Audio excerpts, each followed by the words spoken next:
It would be natural to think that a people would create some type of observance, allowing them to express their dependency, allowing them to plead with God that they mean to do better in the coming year, and may their crops come in full harvest. There are a multitude of other holidays in our calendar, from Hanukkah, which is a winter celebration marked with candles and light, and today in the United States it has become in some ways competitive with Christmas, with gift giving. But both Christmas and Hanukkah, both Hanukkah and Christmas, you can see are connected to the darkest period, the shortest day of the year, and therefore a celebration of light, the fact that the days would become longer, the fact that Hanukkah is an 8-day holiday wherein we have the ability to see the increasing light most years when Hanukkah falls around the 21st of December. We have as well Tu B'Shvat, the holiday of the spring when we celebrate the gift of trees, the new year of trees. Trees get birthdays because according to the tradition, we don't reap their fruits until they've been alive a certain period of time. And therefore, it's important to know when a tree was born. So arbitrarily, like kings, we celebrate Tu B'Shvat as the birthday of trees. And today it's used in many congregations to demarcate all of our feelings that have grown so strong about ecology and how we treat our environment. There is a holiday by the name of Tu B'Av, which is a day of love, which according to the tradition was celebrated on the 15th day of Av in the summer, and the maidens would be in the fields, and there would be the opportunity for young men to propose and gather together with their bride-to-be. So too in the month of Av is the observance of Tisha B'Av,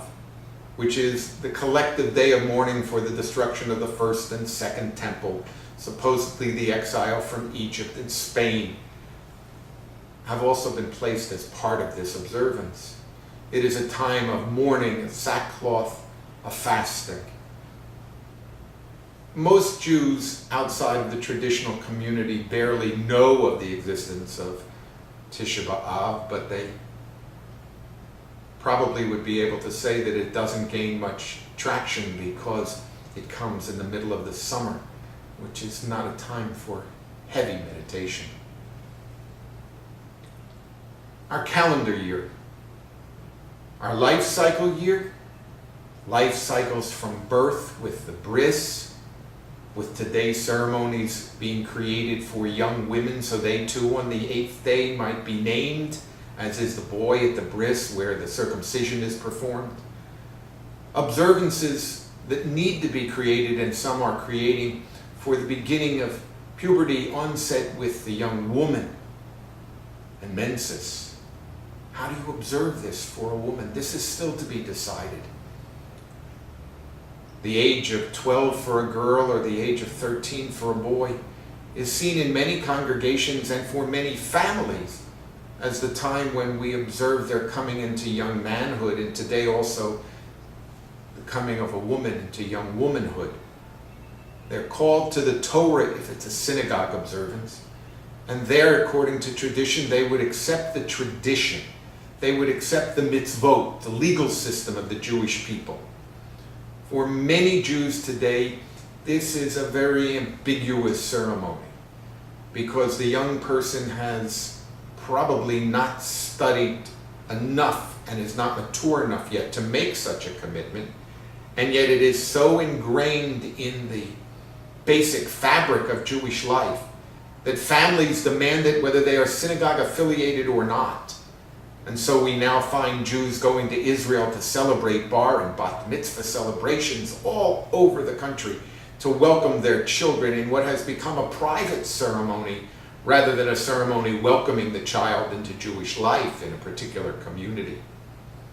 The Reform movement originally tried to deal with this problem of the youth of the bar or mitzvah by creating a ceremony called confirmation, which was for both boys and girls, and came at the age of 15 or later 16, with the idea being that they were more mature and had a more mature attitude toward life and had learned 3 more years or 4 more years of education, and therefore were able to make a commitment, to confirm their faith in Judaism, Rather than make it a matter of mitzvah, Reform Judaism, which was more a matter of a faith-based community, was oriented toward confirmation. But this has changed so that today fewer and fewer young people are continuing their education from bar and bat mitzvah on to confirmation, though many congregations still do hold the celebration in conjunction with Shavuot. Life moves on then for the young person, and they move into their college years, into the birth, their marriage and the birth of their own children. So the marriage ceremony becomes an opportunity for the Jewish person, hopefully, and their Jewish partner, and in many cases their non-Jewish partner, to confirm their identity as young adults within Judaism, with the rituals of Judaism. Many people today are no longer marrying within Judaism. Many people who are not quite sure what they want to express with the ceremony, though it gives them the ability perhaps to tie into community, but community being ever less important in the life of the Jew in America, the whole ceremony has taken on new implications and new aspects. And in many cases, the rabbi is no longer even called upon to officiate for the marriage ceremony. Much, much later, we hope, in the life of an individual, we come to the moments leading up to death and ultimately to death. According to Jewish tradition, in the moments prior to death, prayers were said, confession was made either for or by the dying, that they might find their peace with God, however they come to understand God in those moments. And then a service is held, which is very clearly spelled out in the tradition as being for the deceased, not for the family, but for the deceased, that we might honor them, give them proper tribute, but not lie about them. The idea was to give them expiation, to bring together a community that would honor them and in so doing gain them expiation. What happens in the next world according to Jewish tradition is obviously not a matter for ritual and is only a matter for speculation, and there is a great deal of that. From birth to death, through the calendar year, a Jew has the opportunity of expressing in so many ways high points, moments that are low, times of great hope, times of great fear. But the biggest way a Jew gets to express her or his involvement with our heritage, in my eyes, is how they express themselves through their ethics. Judaism is filled from the moments of Scripture with strong statements about living like God, about doing the right thing because we are the children of God. No matter how one views God, the idea that there is some higher notion in this world, some view of a greater good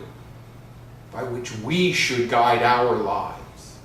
that we should understand that left to our own resources, as I believe the Holocaust clearly shows, human beings often stumble and fail. But given a view, whether you call it God or a divine force or a power, whatever one might call it, given a view of what can be, the Jew is offered through our tradition, through the Bible, through the rabbinic materials, through all kinds of teachings that exist for us, that there is a way of living life wherein we make this world a better place because we were here. So the lifetime of a Jew is filled with celebration, is filled with demonstrations, is filled with opportunities to make life special, to understand that this is a gift that we have been given. What we do with it is the greatest act of our lives. May you use it well.